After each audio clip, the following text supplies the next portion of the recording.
النبي أما بعد فقد قال رحمة للعالمين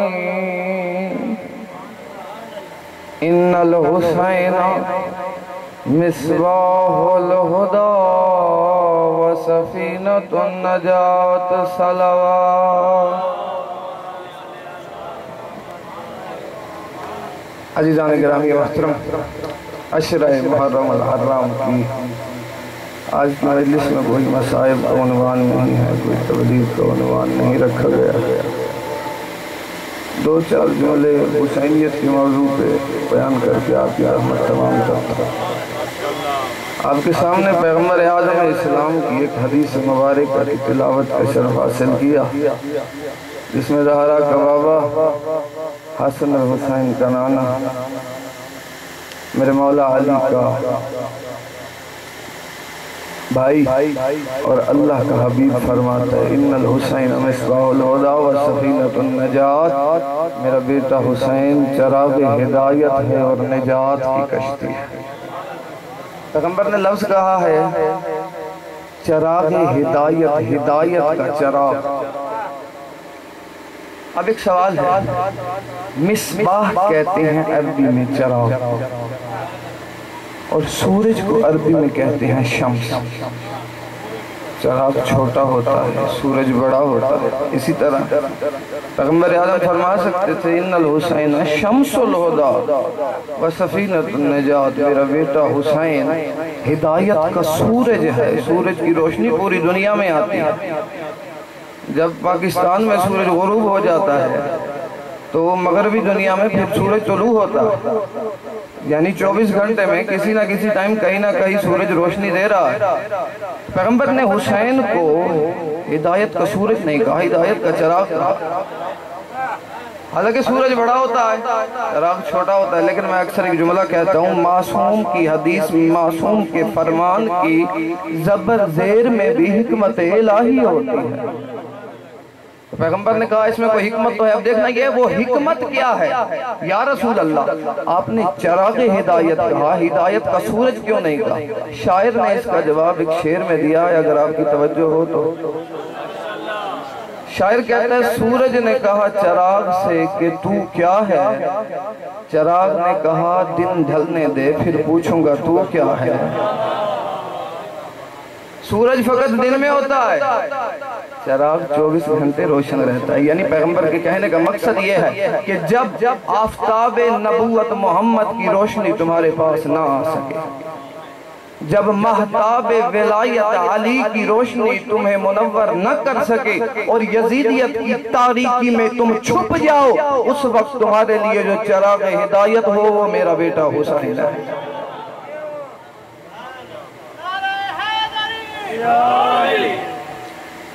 کوشش کر رہا ہوں اپنے وقت کے اندر تمام کروں. مصباح الہدی و سفینۃ النجات، اور نجات کی کشتی. اچھا، ایک جگہ پیغمبر نے فرمایا ہے مَثَلُ أَهْلُ بَيْتِي كَمَثَلِ سَفِينَةِ النُّوح، میری اہل بیت کی مثال کشتی نوح جیسی ہے. اب میں آپ سے سوال کرتا ہوں، کیا حسین اہل بیت میں نہیں ہے؟ سارے بولو ہے. بے شک ہے حسین، بلکہ میں کہوں اہل بیت کا بھی جو چشم و چراغ ہو اسے حسین کہتے ہیں. تو جب حسین اہل بیت میں ہے تو رسول خدا نے علیحدہ کیوں کہا وَسَفِینَةُ النجات کہ حسین نجات کی کشتی ہے؟ جب چھٹے لال ولایت سے پوچھا گیا نا مولا سب کے بارے میں علیحدہ کہا گیا نجات کی کشتی، حسین کے بارے میں اس سے علیحدہ کیوں کہا گیا؟ فرماتے ہیں وَسَفِینَةُ الْحُسَینُ أَسْرَى، حسین کی کشتی مومن کو جلدی منزل تک پہنچاتی. اب دیکھنا یہ ہے مومنوں کہ میرے مولا حسین کی یہ فضیلت ہے، جس شہر میں حسین آیا وہ شہر پہلے کیا تھا اور بعد میں کیا بنا. اب لوگ جھوگی والے کا مجمع علمی گفتگو سننے والا ہے تو کافی عرصے سے تھوڑے بندے پریشان بھی ہو گئے ہیں کہ عشرے کی مجالس سرائکی میں تھی، آج اردو کیسے آ گئی ہے. تو جو گفتگو اس طرح کی ہو اس میں کوئی اردو میں کوئی ایشو نہیں ہوتا، کیونکہ مصائب تو آج ہے نہیں. عزیزان محترم، میرے مولا حسین آئے کربلا میں۔ کربلا کے مختلف نام ہیں، ایک نام نہیں۔ کربلا کو کرب والا کہنے کی وجہ یہ ہے کہ یہ پریشانیوں اور دکھوں کی جگہ ہے۔ دوسری وجہ یہ ہے کہ کربلا کے میدان میں ایک پودا تھا جس کو کرب کہتے تھے، اس وجہ سے اس کو کربلا کہا گیا۔ اب اس کے اور نام کون سے ہیں؟ نینوا، جو نوجوان سمجھدار بیٹھے ہیں یاد کیجئے گا، نینوا، غازریہ، ارد ماریہ، جاگیر اکبر اور شط الفرات، یہ سارے ہیں کربلا کے نام۔ حضرت آدم سے لے کے حضرت عیسیٰ تک کوئی کربلا میں آیا تو پریشانیاں لے کے گیا، دکھ لے کے گیا، روتا ہوا گیا۔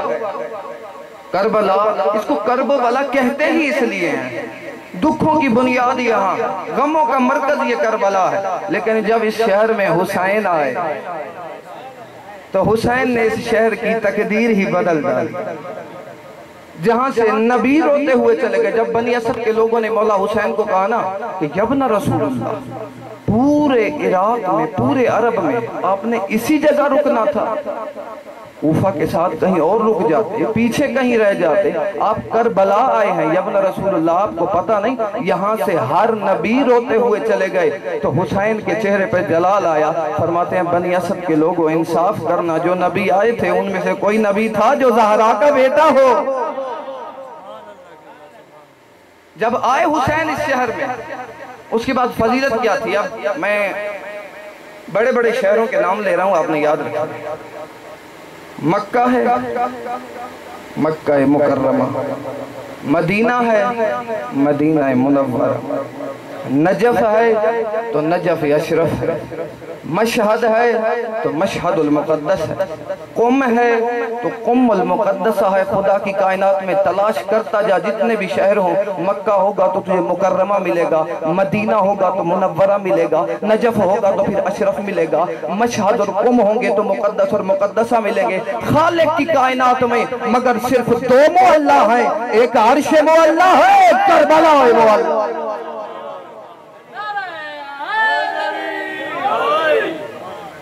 ایک عرش معلّہ، ایک کربلا معلّہ۔ جلدی کے ساتھ تمام کر رہا ہوں کیونکہ مجھے کہا گیا 4 بجے سے پہلے تمام کرنا ہے، تو مسائب تو آج ہے نہیں۔ میرے مولا حسین کی فضیلت بتاتے ہوئے عزیزان محترم ایک واقعہ جناب کی خدمت میں پیش نظر ہے، اگر آپ کی توجہ ہو تو۔ خداوند عالم کا ایک خلق کردہ فرشتہ جس کا نام فطرس ہے، خدا نے اس کی پرواز بہت بلند بنائی، جہاں تمام فرشتوں کی پرواز ختم ہو جاتی تھی یہ اس سے بھی آگے جاتا تھا۔ اس کی پرواز خدا نے تیز بھی بنائی تھی، بلند بھی تھی، سب سے بلند یہ جاتا تھا، سب سے تیزی میں جاتا تھا۔ جب تمام ملائکہ سے آگے نکل گیا تو کہتا ہے مم مثلی، کون ہے مجھ جیسا؟ جب یہ کہا خدا کو اس کا تکبر پسند نہیں آیا۔ سزا کیا ملی؟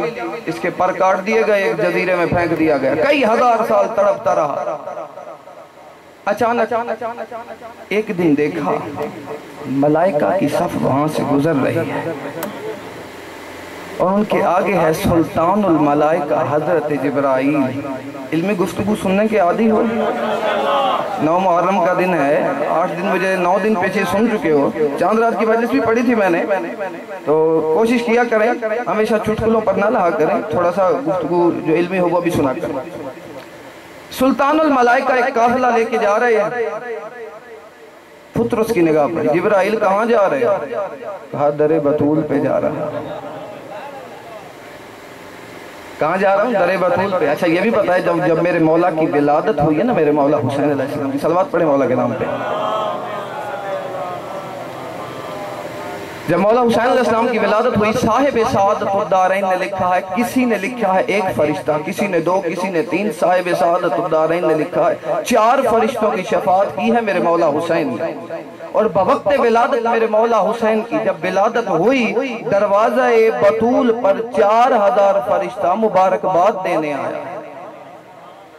ان 4000 کا سردار تھا جناب جبرائیل۔ جب فطرس کی نگاہ پڑی، کہاں جا رہے ہو؟ در بطول پہ۔ کیا کرنے؟ کہا خدا نے علی کو ایک بیٹا دیا جس کا نام حسین ہے، عطا بھی خدا نے کیا، آپ توجہ آپ کی میری طرف، عطا بھی اس خدا نے کیا اور میں اسی کی طرف سے مبارک دینے جا رہا ہوں۔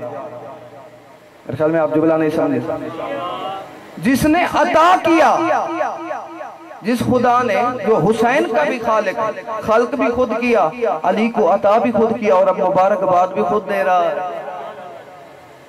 جب کوئی بندہ کسی کو کوئی تحفہ دے نا، عمومی تحفہ دیا جائے تو سامنے والا شکریہ ادا کرتا ہے۔ جب بندہ کوئی ایسی چیز دے جو انسان کے لیے قیمتی ہو تو کہتا ہے یار تجھے مبارک ہے۔ اپنے لیے بھی قیمتی ہو تو سامنے والے کو کہتا ہے میں تجھے دے رہا ہوں، تجھے مبارک ہو۔ خدا کے نزدیک حسین کی اتنی اہمیت تھی، خلق کر کے علی کو دیا بھی خود، پھر بھی کہہ رہا ہے یا علی مبارک ہو، میں نے تجھے حسین دیا ہے۔ تو جب آئے فطرس نے کہا تیری بات بتاتی ہے شاید میری شفاعت قریب ہے۔ تو یہاں پہ کسی عالم دین نے جملہ کہا کہ جبرائیل نے پوچھا فطرس تو نے تکبر کیا ہے، تیرا تکبر خدا کو اس لیے پسند نہیں آیا کہ خالق نے کہا تو اپنی پرواز میں اپنے اللہ کو بھول گیا۔ تو فطرس تو سمجھتا ہے تو اس قابل ہے تجھے معاف کیا جائے؟ کہا میں تو اس قابل نہیں، جہاں تو جا رہا ہے مجھے لگتا ہے وہ اس قابل ہے کہ معاف کرا لے۔ جبرائیل نے کہا چلو لے چلتا ہوں۔ جب لے کے آئے پیغمبر اعظم کے پاس، یا رسول اللہ، فطرس وہ فرشتہ ہے جس نے تکبر کیا اور آج شفا چاہتا ہے، فرمایا میرے پاس نہیں حسین کے پاس لے جاؤ۔ نہیں کہا حسین کے ہاتھ سے مس کرو، نہیں کہا حسین کے پاؤں سے مس کرو، کیا کہا حسین کے جھولے سے مس کرو۔ ہاتھ سے نہیں، پاؤں سے نہیں، حسین کے جھولے سے مس کرو۔ اب جب حضرت یعقوب کی آنکھیں نابینا تھی نا تو ان کی آنکھوں کو شفا ملی حضرت یوسف کے کرتے سے۔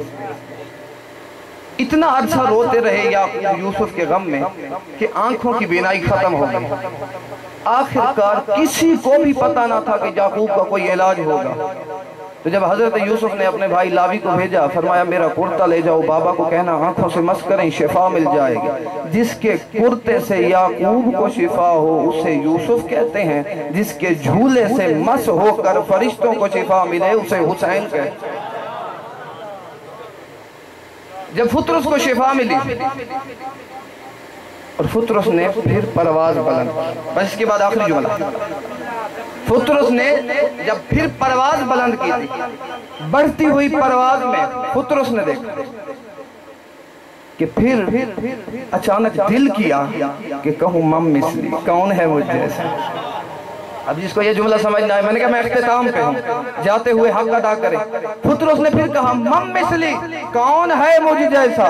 جبرائیل نے کہا ابھی سزا سے نجات پائی ہے، کئی ہزار سال تڑپتا رہا ہے، ابھی تک مجھے سکون نہیں آیا۔ جیسے ہمارے سرائکی کے لوگ کہتے ہیں، ابھی کچھ لوگ پریشان ہیں کہ میں اردو میں کیوں پڑھ رہا ہوں، جیسے سرائکی کے لوگ کہتے ہیں نا آج ہم باز نہیں بھی آیا۔ تو جبریل نے پوچھا ابھی تک، ابھی سزا سے شفا ملی، ابھی پھر وہی جرم جس پہ سزا ملی تھی۔ اب اللہ کرے میں جملہ سمجھا سکوں۔ فطرس نے کہا پہلے جو میں نے بات کی تھی میرے پاس دلیل نہیں تھی، پہلے میرے پاس دلیل نہیں تھی۔ جبریل نے کہا دلیل کیا ہے؟ پرواز بلند کر کے پروں کو پھیلا کے فطرس کہتا ہے مم مثلی انا عتیق الحسین، کون ہے مجھ جیسا؟ میں حسین کا آزاد کردہ۔ مومنین کرام، وقت قریب ہے، بالکل 4 منٹ ہے میرے پاس۔ بیان یہ کرنا چاہتا ہوں کیونکہ آخر میں ایک پیغام دینا ضروری تھا۔ بہت ہی خوشی ہوئی عشرہ محرم الحرام میں کہ ابھی ہم کار میں بھی تعریف کر رہے تھے کہ آپ کی محرم الحرام کی جو سیکیورٹی کی سیٹنگ ہے نا الحمدللہ بہت بہترین ہے۔ خداوند عالم ہمارے جوانوں کو سلامت رکھے، اسی طرح عزاداری سید الشہداء کا تحفظ کرنے کی توفیق عطا فرماوے۔ اسی طرح ہمارے علی پور میں ایک واقعہ پیش آیا تو خداوند عالم وہاں کی نوجوان ینگ جنریشن سیکیورٹی کو سلامت رکھے کہ فوری طور پر سیکیورٹی الرٹ ہوئی اور کسی کو ذرہ برابر نقصان نہیں آیا۔ تو میں بتانا یہ چاہتا ہوں کہ حسینی کا کردار کیا ہونا چاہیے، اگر آپ سننا چاہیں تو۔ حسینی کا کردار، میرے مولا حسین کا ایک فرمان ہے، موضوع میرے مولا حسین کے موضوع پہ اگر گفتگو ہو تو مولا کا فرمان میں بیان کرنا ضروری سمجھتا ہوں۔ مولا فرماتے ہیں مجھ جیسا حسین یزید جیسے کی بیعت نہیں کرے۔ اگر آپ کو بولنا آتا ہو تو اس سے بڑا کوئی جملہ نہیں. اگر بولنا آتا مجھ جیسا حسین یزید جیسے کی بیعت نہیں کرے. جو سمجھدار پڑھے لکھے لوگ بیٹھے میں سوال کرتا ہوں, مولانا یہ کیوں نہیں کہا میں حسین یزید کی بیعت نہیں کروں گا, میں یزید کی بیعت نہیں کروں گا؟ اگر یہ کہتے تو اس سے مراد یہ ہوتی کہ محمد کا نواسا یزید ملعون کی بیعت نہیں کر رہا. اچھا ایک جملہ بتاؤں تھوڑی آگے آپ کی توجہ ہو. اگر مولا کہہ دیتے میں یزید کی بیعت نہیں کرتا تو یہ کہتے علی کا بیٹا امیر شام کے بیٹے کی بیعت کیسے کرے؟ مولا نے کہا مجھ جیسا حسین یزید جیسے کی بیعت. یہ جو جیسا لفظ ہے یہ کردار بیان کرتا ہے. حسین فرماتے ہیں میں نمازی ہوں, بے نماز کی بیعت کیسے کروں؟ میں شریف ہوں, میں شرابی کی بیعت کیسے کروں؟ میں نیک ہوں, کمینے کی بیعت کیسے کروں؟ حسینیوں کا کردار کیا ہونا چاہیے؟ بس آخری جملہ اس کے بعد تمام کر رہا ہوں. حسینیوں کا کردار کیا ہونا چاہیے؟ حسینی نماز پڑھے اس کا کردار ہے, روزہ رکھے اس کا کردار ہے, حج ادا کرے اس کا کردار ہے, خمس و زکوٰۃ ادا کرے, تولا تبرع, امر بالمعروف نہی عن المنکر, باقی سارے واجبات جتنے بھی ہیں, عزاداری سید الشہداء میں آئے, مصائب میں روئے, فضائل میں بولے, تبلیغ سمجھے. لیکن حسینی کے اندر ایک حس ہونی چاہیے, ایک احساس ہونا چاہیے, ایک حسینیت کے ساتھ شوق ہونا چاہیے کہ جب بھی اس کے علاقے میں گرد و نواح میں ارد گرد کے ماحول میں ایک بھی یزیدی ہو تو حسینی کی نیندیں حرام ہو جانی چاہیے. جب تک یزیدیت مٹے گی نہیں, حسینیت میں حسینی نعرہ لگائے گا حسین زندہ باد ہے, یزید مرد آباد ہے. ماتم حسین.